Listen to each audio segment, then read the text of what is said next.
पूरा भैया आइए सर। मेरी दिल्ली टूटा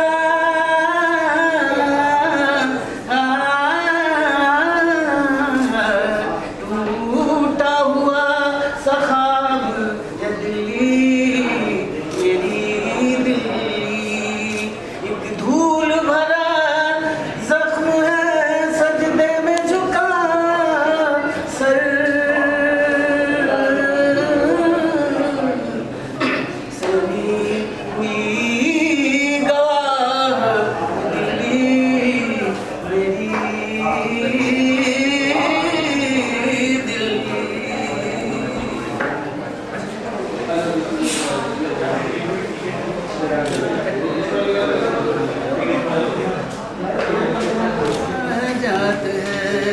हर साल घसीटत आ गो जून महंगाई मेरो पी गई खून अब पैंट हो गई पतलून और बड़े खटिया पे यही बड़बड़ाहट है महंगाई डायन खा जा जीवन से लम्बे हैं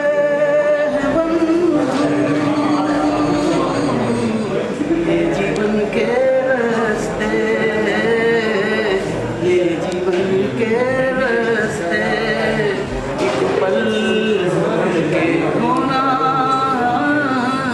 होगा एक पल चलना हंस के ये जीवन के रास्ते ये जीवन के रास्ते। बहुत बहुत धन्यवाद।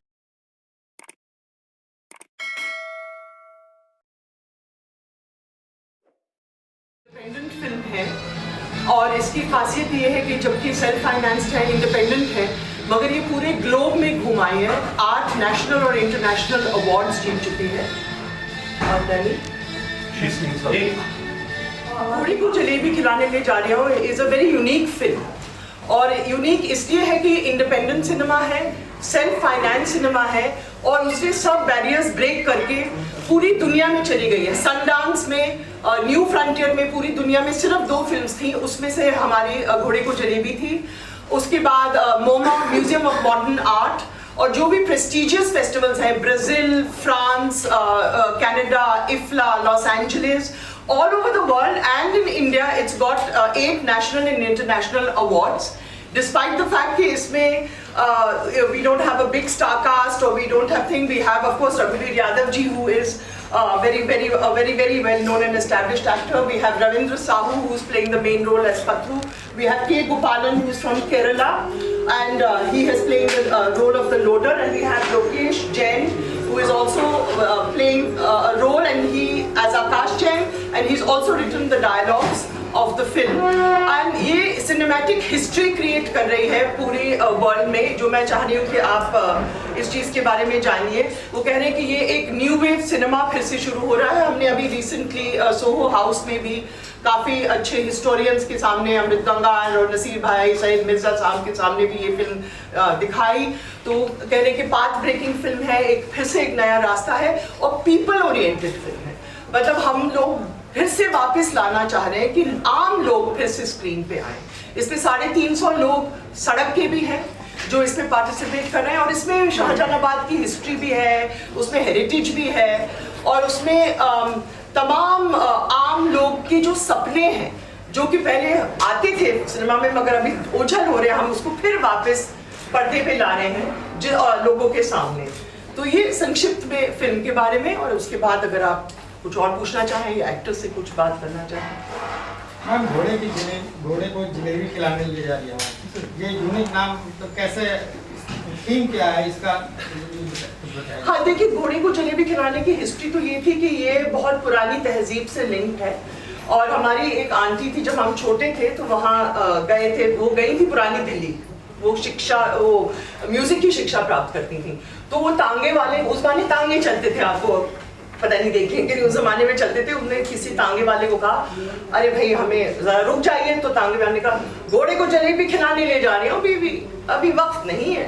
तो उससे वो चीज़ हमारे जहन में आई थी। जब स्क्रिप्ट लिखी तो लगा इससे बेहतर टाइटल हो नहीं सकता, क्योंकि वो दिल्ली की जबान भी है, उसमें दिल्ली की बहुत सारे परंपराएं भी हैं, और ये भी है कि हिस्टोरिकली हमने देखा है कि दिल्ली में यूपी की तरफ ये दूध जलेबी खिलाने की एक परंपरा भी है, रेस करने के बाद दूध जलेबी खिलाते हैं। मैम मेरा सवाल ये रहेगा जी। कि इसका ट्रेलर मैंने YouTube पे देखा, 4 साल पहले आपने ट्रेलर अपलोड किया था, एंड नाउ द फिल्म इतना डिले क्यों हो गया? हाँ, एक्चुअली 2018 नवंबर में मामी में music what is it Mumbai academy of moving image में रिलीज हुई।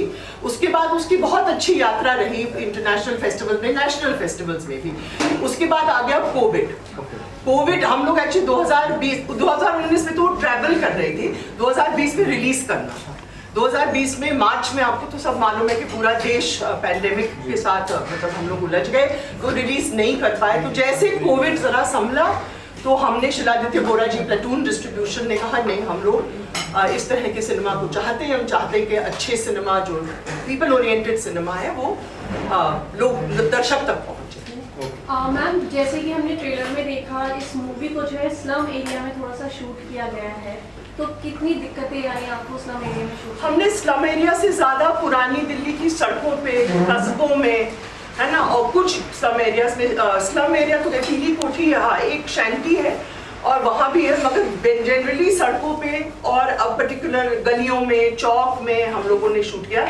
दिक्कतें आई, मगर क्योंकि लोगों ने हम लोगों के डायलॉग सुन लिए थे और क्योंकि ये भी पुरानी दिल्ली के हैं तो उसमें पूरी पकड़ है, तो लोगों की कुछ सिंपैथी हो गई थी कि नहीं ये हमारे लोग हैं, ये नहीं है कि किसी बाहर के लोग हैं, हम लोगों की तहजीब को दिखा रहे हैं, तो वो हमेशा हमारे साथ रहे। तो जो अच्छा है क्या ये लोग भी बोले हैं? हाँ। तो ये फिल्म की शूटिंग सिर्फ दिल्ली में हुई या और जगह? बिल्कुल पुरानी दिल्ली में भी हुई है, उसके बाद कुछ VFX स्पेशल इफेक्ट्स हमारी बम्बई के स्टूडियो में हुई है, मगर बाकी पूरा शाहजहानाबाद के इलाके में। हाय दिस इज परी फ्रॉम मैग्नेटिक मीडिया। सर मेरा सवाल रहेगा, जैसे कि आप इस पिक्चर में, हमने जैसे पोस्टर में भी देखा है, ट्रेलर में भी देखा है कि आप एक हलवाई वाला काम कर रहे हैं, तो आपका क्या रोल है, क्या आपका इस मतलब इस मूवी में क्या आपका किरदार है, थोड़ा उसके बारे में कुछ बताएं सर। किरदार तो आपने बता दिया, हलवाई वाला है। और हलवाई और जिस तरह की ये बहुत बचपन से जुड़े हुए हैं हमारे साथ में। और दूसरी बात ये कि अभी किसी ने पूछा कि इतनी छोटी गलियां और इतने तंग उसमें आप लोगों ने कैसे परेशानी, अगर मैं सच करूं मुझे कोई परेशानी नहीं, उल्टा मज़ा आया मुझे, क्योंकि गलियां ज़रूर तंग थी लेकिन लोगों के दिल इतने बड़े बड़े थे कि मैं बयान नहीं कर सकता। और उस शूटिंग के बाद वो जो गलियां, क्योंकि हमारी आदत नहीं थी, मेरी तो खैर थी, मैं लखनऊ भोपाल और सब इस तरह की गलियों में रहा, यहाँ की और भी ज़्यादा सक्रिय गलियाँ हैं। हम जब ऑटो में बैठते थे जाने के लिए तो समझ में नहीं आता था कि हम ऑटो में बैठे कि ऑटो हमारे ऊपर बैठा हुआ है, कुछ हम दोनों एक ही उसमें जाते थे, ना उसकी आवाज़ सुनाई देती थी, पता नहीं, ऐसा लगता था कि हम बैठे हो खिसकते चले जा रहे और अपनी जगह पर पहुंच जाते थे। और इतनी भीड़ में समझ में नहीं आता था ऑटो निकलेगा कैसे, लेकिन हम सुबह उठते थे और ऑटो में बैठ के और बस पहुँच जाते थे वहाँ पर। तो इतना मज़ेदार था पूरा ये, तो सच कह रहा हूँ, मुझे गलियाँ जिनको लोग कहते इतनी तंग गलियाँ हैं, इतनी लोग रहते कैसे होंगे, क्या मशक्क़त करनी पड़ती होगी, मुझे लगता है असली ज़िंदगी वही है जो हम मशक्क़त कर कर के और जो अपनी ज़िंदगी को बनाते हैं, तो वही तो बहुत कुछ उन गलियों से मैंने सीखा। पहले शायद मैं नहीं गया था, लेकिन अभी फिल्म के दौरान जब मैं वहाँ रहा हूँ, रहना पड़ा उन गलियों में, तो मैं तो हमेशा चाहता हूँ कि ऐसी गलियों में ही ज़िंदगी है, ऐसी गलियों ही रहने चाहिए, सीखने बहुत मिलता है। और बस वही था कि और लेट डे मुझे हलवाई का रोल मिल गया, तो सोने में सुहागा हो गया। तो फिर तो मैं वहाँ जाके एक दिन जाके वो हलवाई के साथ बैठ के हमने कचौरियाँ भी बनाई और वो भी किया जो तो सिखाया गया। हाँ, तो थोड़ी देर के बाद वो पता नहीं लग रहा था, हलवाई कह रहा था कि आप मुझे सिखा रहे हैं, मैं आपको सिखा रहा हूँ। तो बड़ा मज़ेदार सी जर्नी थी वो शूटिंग के दौरान। और हमेशा मेरी ख्वाहिश यही रहती है कि ऐसी छोटी जगहों पे फिल्में बने, क्योंकि हमारा असली हिंदुस्तान यही है, इन्हीं जगहों पे, इन्हीं के दिलों में बसा हुआ है। तो बस बहुत मज़े किए हमने, और जो तंग दिल्ली और उसकी बात तो भूल जाइए, हम लोग इतने उसमें रहे वहाँ पर। और अब जब फिल्म का जो हुआ तो मुझे लगता है कि इतिहास बन गई ये फिल्म, क्योंकि बाकी फिल्म तो ऐसा लगता है कि अब कहीं पड़ी होगी कोई, ये तो फिल्म मुझे लगता है कि तमाम जब तक दुनिया है तब तक ये चलती रहेगी, फिल्म रहेगी। आज तक इसको वॉशिंगटन, टर्की, मतलब वहाँ बाहर अंदर हर तरीके के लोग इसको बुला रहे हैं, वो कह रहे हैं कि हम तक पहुँचाइए। आम लोग भी बुला रहे हैं और बाहर के लोग जो हैं कॉन्सर्ट वो भी बुला रहे हैं, तो ये इसकी जिंदगी है। और ma'am I have a question, आपने ये फिल्म इंटरनेशनल फिल्म फेस्टिवल्स में पहले रिलीज की इंस्टेड ऑफ? नहीं, हमने हिंदुस्तान में सबसे पहले रिलीज करी, अपने मुल्क में रिलीज करी, मामी में रिलीज करी। ओके। मामी के बाद हम लोग IFF की केरला, जहाँ में बेस्ट डेब्यू डायरेक्टर मिला। उसके बाद हम धर्मशाला इंटरनेशनल फिल्म फेस्टिवल, क्योंकि हमारा कंसर्न है कि हम सिर्फ इंटरनेशनल फेस्टिवल्स ना घूमें, हम अपने, इसीलिए हम बहुत मुश्किलों से हम इसको लाए हैं कि हमारे मुल्क के लोग इसको देखें। और 10 तारीख को रिलीज हो रही है, तो इंटरनेशनल फेस्टिवल से क्या होता है, एक स्टैम्प आ जाता है तो थोड़ा सा यहाँ आसान हो जाता है, तो इसलिए गए। मगर हम Calcutta people's collective, Bangalore international festival और तमाम इंडियन जो अच्छे फेस्टिवल्स हैं उसमें गए। उसके बाद मैम थोड़ा सा अक्सर आप भी अपने रोल के बारे में बताइए और किस तरह की मूवी है ये, क्योंकि सिर्फ टाइटल देखने से तो नहीं समझ आना। It's been used as a metaphorically symbolized. Absolutely. थोड़ा सा we would like to know कि what is the story behind the film और आपका सर क्या कहता है? नहीं, इसमें एक्चुअली कोई, इसमें सबसे बड़ी बात है कि इस फिल्म की खास बात जो ये है कि इसमें कोई स्टोरी नहीं है, इसमें पूरी लाइफ है। जैसे हम रोड पे दिल्ली के अंदर रहते हैं, एक ही समय पे दो एक्शन हो रहे होते हैं और दो लोग तीन चार जिंदगियां जी रहे होते हैं अपनी। ये फिल्म भी बिल्कुल सेम वैसे ही है, इसमें कोई स्टोरी लाइन नहीं है और यही इस फिल्म की खास बात है। हाँ, मतलब स्टोरी लाइन वैसी नहीं है, मगर ये अगर ट्रेडिशनल स्टोरी लाइन नहीं है, उसमें ये है कि वही दिल्ली जो आकाश जैन दिखाते हैं हिस्टोरिकल पर्सपेक्टिव से, उसी तरह से एक जेब कतरा जो कि इनका किरदार है, आकाश जैन जो इनका किरदार है, ये ट्रेडिशनल दिखाते हैं हिस्टोरिकल, और इसको ये हाईजैक करके पीपल्स पॉइंट ऑफ व्यू से उसी दिल्ली को दिखाते हैं। तो ये एक मेन कथन है, मतलब उसके अंदर लोगों के सपने, उनकी थॉट्स, उनकी डायरीज, उनकी इमेजेस, उसमें हमने उसकी बुनाई। तो क्या हम ये कह सकते हैं कि दिल्ली के वो एस्पेक्ट्स जो कि हिडन रहते हैं फॉर अ अर्बन पॉपुलेशन, क्या उन एस्पेक्ट्स को दर्शाया गया है? जी एक्चुअली बिल्कुल सही बात आपने पकड़ी। इस फिल्म की खास बात ये है कि हम जो जिंदगी जीते हैं दिल्ली में, और जो दिल्ली वाले जिंदगी जीते हैं, हम जो जिंदगी जीते हुए आगे की तरफ चल देते हैं और बहुत सारी चीजें पीछे छूट जाती हैं। इसमें फिल्म की खास बात यह है कि आपने जो मिस कर दिया वो इस फिल्म के अंदर वो दिखाई देता है। आप जिंदगी जीते और क्या क्या आपने छोड़ दिया, वो पूरी इस फिल्म का एक लबोलुबाब है पूरी फिल्म में। आप देखेंगे तो आपको पूरी तरीके से समझ में आएगा क्या खास बात है इस फिल्म की, ये यूनिक है इस फिल्म में। गोपालन जी, आप अपने रोल के बारे में प्लीज थोड़ा सा बताइए। Gopalan, would you like to talk about your role? Gopalan Kerala के हैं। Okay. और ये बहुत इंटरेस्टिंग है क्योंकि अब उन्होंने पहली बार हिंदी में काम किया है, थिएटर आर्टिस्ट हैं, और कंफर्टेबल ऑफ कोर्स नहीं है हिंदी और इंग्लिश में, मगर शायद कुछ शब्दों में बताते हैं। Gopal, little bit about your role, can you say little bit in My role? हाँ। Yeah, actually I am the representation of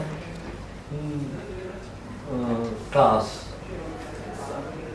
So 4 people, then after other caste is representation, is a total feeling, it's a political conditions, global, class difference, it's visual politics, not only depending fiction, is many,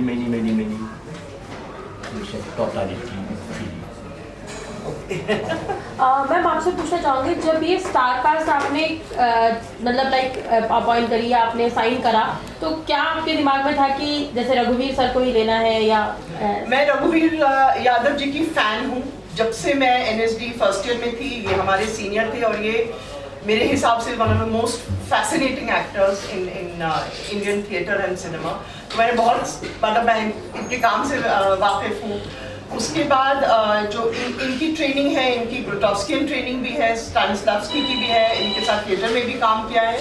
तो वो F पत्रू जैसा complex role जिसमें pick pocketing भी है, जिसमें आपको सड़क पे घूम के आप बैंड वाले का भी काम करते हैं, तो इस तरीके का बहुत मल्टी लेयर्ड रोल है जो मुझे लगा कि ये इस किरदार को अच्छी तरह से जस्टिफाई कर सकते हैं। लोकेश जैन हैं जो कि पुरानी दिल्ली से उन्होंने पूरा रिसर्च किया था और डायलॉग्स लिखे थे और बहुत अच्छे एक्टर हैं जिनको मैं कई सालों से जानती हूँ और इनकी बहुत अच्छी पकड़ है। इन्होंने तरह तरह की ज़बानों को लाए हैं इस टेक्स्ट में, मतलब उसमें फारसी भी है, ठेठ सड़क की ज़बान दिल्ली की है, माइग्रेंट की जो ज़बान है वो तो हमारी डॉक्यूमेंटेशन से आया था। हमने 2 साल डॉक्यूमेंट करे सड़क के लोगों को, पिक पॉकेट्स को, लोडर्स को, बेगर्स को, और तो इस डॉक्यूमेंटेशन में इन्होंने बहुत सहयोग दिया। और फिर उस डॉक्यूमेंटेशन को जो हमने बेनिफिशियल स्ट्रक्चर रखा था उन दोनों को हमने कंबाइन करके ये फिल्म बनाई है। मैम यू सेड आपने डॉक्यूमेंट करे, व्हाट काइंड ऑफ डॉक्यूमेंटेशन, मतलब फिजिकली जाके या you were like behind the hidden cameras? नहीं, मैंने इनको क्वेश्चनर दिया जिसमें हम लोगों से पूछे आपको क्या डर लगता है, आपको क्या सपने आते हैं, आप किस चीज़ से भागते हैं, आपके पास पैसा होगा तो क्या, बहुत पर्सनल क्वेश्चनर था। और मुझे लगेगा कि लोकेश भी इसके बारे में बात करें। जी अनामिका जी ने जो मुझे पहली बात तो मैं वहाँ पे पुरानी दिल्ली के अंदर रह रहा हूँ अभी भी, और वहीं का बाशिंदा हूँ, और मेरी काफ़ी पुरखे जो हैं तब से मैं उसके साथ यादें जुड़ी हुई हैं। तो अनामिका जी साहू साहब भी पुरानी दिल्ली से ही हैं। तो अनामिका जी ने जब क्वेश्चन दिया कि जो मजदूर हैं उनके सपने क्या हैं, वो अगर अपनी दुनिया बनाना चाहते हैं आगे तो किस तरह की दुनिया बनाना चाहते हैं, इस तमाम चीज़ों से, सपनों से और इन तमाम बातों को लेकर हम लोग जो ऑलरेडी मैं काम कर रहा था वहाँ पे रंगमंच के माध्यम से, जो सड़क पर रहने वाले बच्चे हैं, महिलाएं हैं और जो लोग हैं, तो वहाँ पे फिर उन लोगों से ये व्यक्तिगत रूप से बातचीत करना शुरू किया। अब उसमें सबसे बड़ी स्ट्रगल ये थी कि उनके साथ बातचीत करते हुए आपको उनके साथ रिलेशनशिप बनाना है। ये नहीं कि बाहर से आप आ गए हैं और आप उनसे रिसर्च करते हो, उनको अदर मान के पूछ रहे हैं। तो पहले उनके साथ बैठना, चाय पीना, उनके साथ बातें करना, कुछ और बातें, और उसी बातों के बीच में से वो बात भी निकल के आ जाना। इस तरीके से हमने उन सारी चीज़ों को निकाल के सामने लेकर आए। और वही चीजें आपने आई थिंक अपनी मूवी में आगे यूज की होंगी। हाँ जी, देखिए जैसे इन्होंने जो डॉक्यूमेंट करके हमें भेजा था तो इसमें तरह तरह के सपने थे। जैसे वो कहते हैं वो बेचने वाले हैं, कुमचे वाले, तो उन्होंने कहा मुझे बार बार ऐसा लगता है मेरे गांव में एक पुराना घर है, उसमें लाशें हैं और मैं चौंक के उठता हूँ और मुझे ऐसा लगता है कि मेरे पोते को कुछ हो गया। तो ये चीज़ हमने एक्चुअली छदम था किसी और का, मगर वो डॉक्यूमेंटेशन में आया, वो हमने छदम्मी के रोल में इनको दिया और इस पे बाकायदा वो सपना है और ये उठते हैं। हम बिल्कुल पुराने घर में, आप देखेंगे अगर आज हमारी फिल्म का प्रेस कॉन्फ्रेंस है शाम को, तो वो ऐसे धीरे धीरे से वो लाशें उठ रही हैं, वो चौंकते कि अरे मेरे पोते को कुछ हो गया। और उसके बाद इन्होंने आपका जो किस्सा है शर्वरी का बताइए। सरवरी जान जामा मस्जिद में अगर आप जाएंगे तो आपको वहाँ पे दिखाई देगा कि वहाँ अगर आप देखें तो हरे भरे शाह सरमद की मज़ार है। और वो मैं बात कर रहा हूँ हिस्टोरिकली औरंगजेब के ज़माने से, कि जब लोग माइग्रेट करके वहाँ पर आते थे, लेकिन ये माइग्रेशन अभी तक चल रहा है। तो वहाँ पे बहुत सारा बड़ा मजदूर वर्ग 5 रुपए 10 रुपए में उस ज़माने में गद्दा किराए पे लिया करता था, रात को सोने के लिए, जिनके पास रहने के लिए घर भी नहीं है। तो सरवरी जान जो है, मैं उनसे बातचीत करने के लिए गया, उनके साथ रिलेशन बनाया, गुटखा भी बेचती थी। तो मेरे से बात करते करते किसी ने कहा ए अम्मा जरा गुटखा दियो, तो नाराज हो गई उनसे, बोली मैं हैदराबाद निजाम की बेटी हूँ, ये अरे तबे की बोली मुझे पसंद नहीं है। मतलब उनके अंदर वो रहश वहाँ पे रही थी सड़क पे। और बोली, फिर उन्होंने बताया कि बंटवारे के वक्त कैसे उनका खानदान जो है यहाँ से बटा और क्या क्या चीज़ हुई और आज वो सड़क पे हैं। तो जो मेरे को ये लगा कि एक लफ्ज़ मैं उर्दू का इस्तेमाल करूँगा, शाइस्तगी, एलिगेंस। मतलब एक जो आदमी है जिसके अंदर आप रह रहे हैं सड़क पर उनकी डिग्निटी ऑफ लाइफ कितनी ज़बरदस्त है, ये चीज़ मुझे दिखाई दी। और ये मुझे वहाँ पर रहने वाले, मतलब ये पूरी फिल्म के अंदर अनामिका जी और ज़्यादा गहराई से इस पर रोशनी डालेंगी कि वहाँ पे मजदूर, वहाँ पे रहने वाले लोग, और जो लोग जिनके पास कुछ भी नहीं है पर उनके पास अपनी लाइफ के प्रति अपनी खुददारी है, इज्जत है, और वो सड़क पर रहने वाला मजदूर भी हो और चाहे वो बेघर लोग हो, हर किसी के अंदर आपको ये चीज़ दिखाई देगी। और सर एक और चीज़, अब तो जैसे ओल्ड दिल्ली काफ़ी ज़्यादा प्रोग्रेस हो गया है, वी सीन की चांदनी चौक को बिल्कुल एक मेकओवर मिल गया है, चीज़ें बदल गई हैं, तो आपने दोनों साइड ऑफ द फ्रेम दिखाया है। If you can also, I think see बदलाव तो ज़रूरी है ना, हर देश में बदलाव ज़रूरी है। हमने इसलिए फोकस किया इस पर्टिकुलर वर्ग पर इसलिए कि हम लोग कहीं ना कहीं कई बार हम फिल्म्स में ये कह देते हैं कि अरे ये तो बेईमान है, जो गरीब है वो बेईमान है, वो गरीब है वो कुछ नहीं करता है, वो लेजी है, वो ड्रग एडिक्ट है, वो सेक्स एडिक्ट है। हम ये कह रहे हैं कि आम इंसान हिंदुस्तान का भाई बहुत बहुत डिग्निफाइड है। क्यों? बहुत बहुत इज्जत से, बहुत ईमानदारी से जूझ रहे हैं, काम कर रहे हैं, बहुत प्यार मोहब्बत है। हम बस ये बात कह रहे हैं, डिग्निटी ऑफ लेबर है। और मुझे लगता है कि वो चेंजेस तो आएंगे ही, मगर हम इसमें हम ये फोकस लाना चाह रहे थे क्योंकि हम लगता है कि ये हमको सेलिब्रेट करना चाहिए, इस मुल्क को सेलिब्रेट करना चाहिए, इनके लोगों को सेलिब्रेट करना चाहिए, तो हमने उस पर ज़्यादा फोकस करा है। और इन्होंने काफ़ी पिक पॉकेट्स के साथ ट्रेन किया अपने किरदार के लिए, तो वो भी बहुत इंटरेस्टिंग था किस तरीके से इन्होंने ट्रेन किया।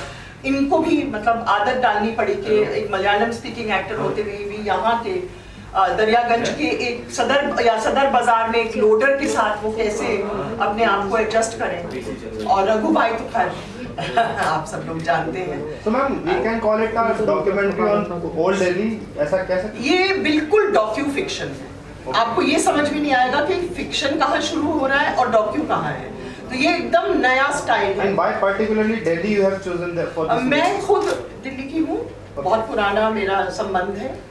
और कहते हैं कि सीताराम बाजार भी शायद हमारी ही फैमिली से कनेक्टेड है, कहते हैं कि हमारे पूर्वज थे, तो हमारा बहुत पुराना कनेक्शन है। और मुझे ये एरिया बहुत फैसिनेटिंग लगता है क्योंकि देखिए इसमें बहुत तरह तरह की तहजीब है, हिस्ट्रीज है, तो वो चीज़ एक छोटे से एरिया में इतने लेवल्स ऑफ कल्चर और तहजीब है, तो इसीलिए मुझे बहुत फैसिनेटिंग लगा। दूसरी बात, ये ऑलमोस्ट प्रोफेटिक फिल्म है क्योंकि इसमें हम माइग्रेंट लेबर में की भी क्या हालत है और बेचारगी के साथ ही दिखाते, बहुत मज़ेदार है, ह्यूमरस भी है। और आप देख लीजिए कि कोविड 2 साल बाद तो आज जो फिल्म की रेलेवेंस है और ज़्यादा बढ़ गई है क्योंकि हम एक्चुअली उन परिस्थितियों के बारे में बात कर रहे हैं, मगर बहुत एक अलग नए अंदाज से, जो कि अभी ऑलमोस्ट घटी है। क्योंकि जैसे एक है वो कहता है कि मुझे डर लग रहा है कि मैं काम से निकल जाऊंगा, मुझे डर लग रहा है मेरा शरीर वो खत्म हो जाएगा। ऑलमोस्ट यही हो गया कोविड में कि सब दुकानें बंद हो गई, लोगों को जाना पड़ा, काम नहीं था, है ना। तो मैम ये है पुरानी दिल्ली जहाँ पे आपने इतिहास है, पुरानी दिल्ली का अपना अपना इतिहास है, गाली की गलियाँ भी हैं, हर तरह की गलियाँ भी वहाँ पर है। और सबसे बड़ी चीज़ है वहाँ खान पान का जो दृश्य है वो बड़ा देखने को, तो शाम के टाइम का जो चीज़ होती है, बिल्कुल इसमें अपने अपने खाने का अपना अपना जायका, उनका जायके के हिसाब से खाना चलता है वहाँ पर। तो आप क्या वो उन सब चीज़ों को एक समावेश आप उस डॉक्यूमेंट्री में? डॉक्यूमेंट्री नहीं है, फीचर फिल्म हाँ, जो भी आप, मगर इसमें जो इनका किरदार है आकाश जैन का, तो वो उसमें दुनिया की जलेबियां और कबाब और चाट और इसमें ये निकालते हैं। तो इनका जो किरदार है वो दुनिया का जो है कि पीपल्स खाना के आम जो लोग हैं वो किस तरीके से खाता है वो भी है।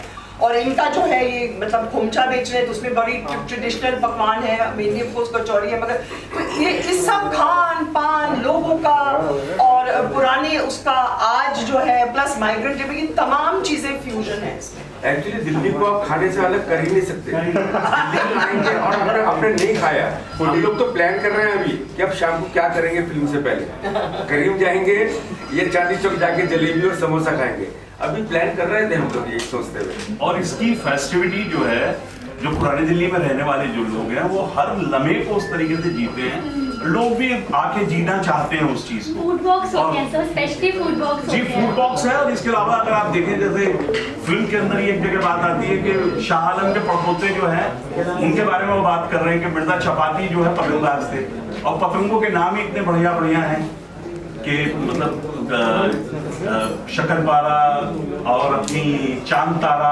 इस तरीके से बहुत सारी चीजें आपको उसको सुनने को मिलेगी, जायका मिलेगा, मजा आएगा, ये आपसे वादा कर रहे हैं।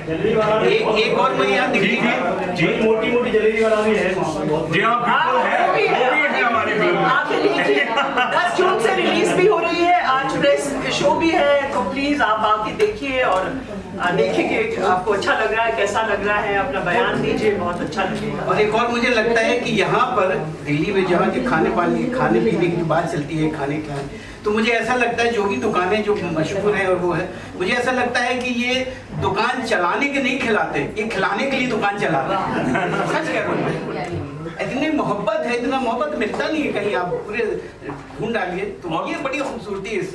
पुरानी दिल्ली की जो मैं रघु भाई की बात में सिर्फ एक चीज ऐड करूंगा, जब भी रघु भाई ने जो किरदार कचौरी वाले का निभाया, उसके अंदर आप देखेंगे पटरी पे बेचने वाले की भी अपनी एक अना है कि साहब मेरी कचौरी का जवाब नहीं। कंट्रोल करेंगे मैम। यस, रेडी है मेरे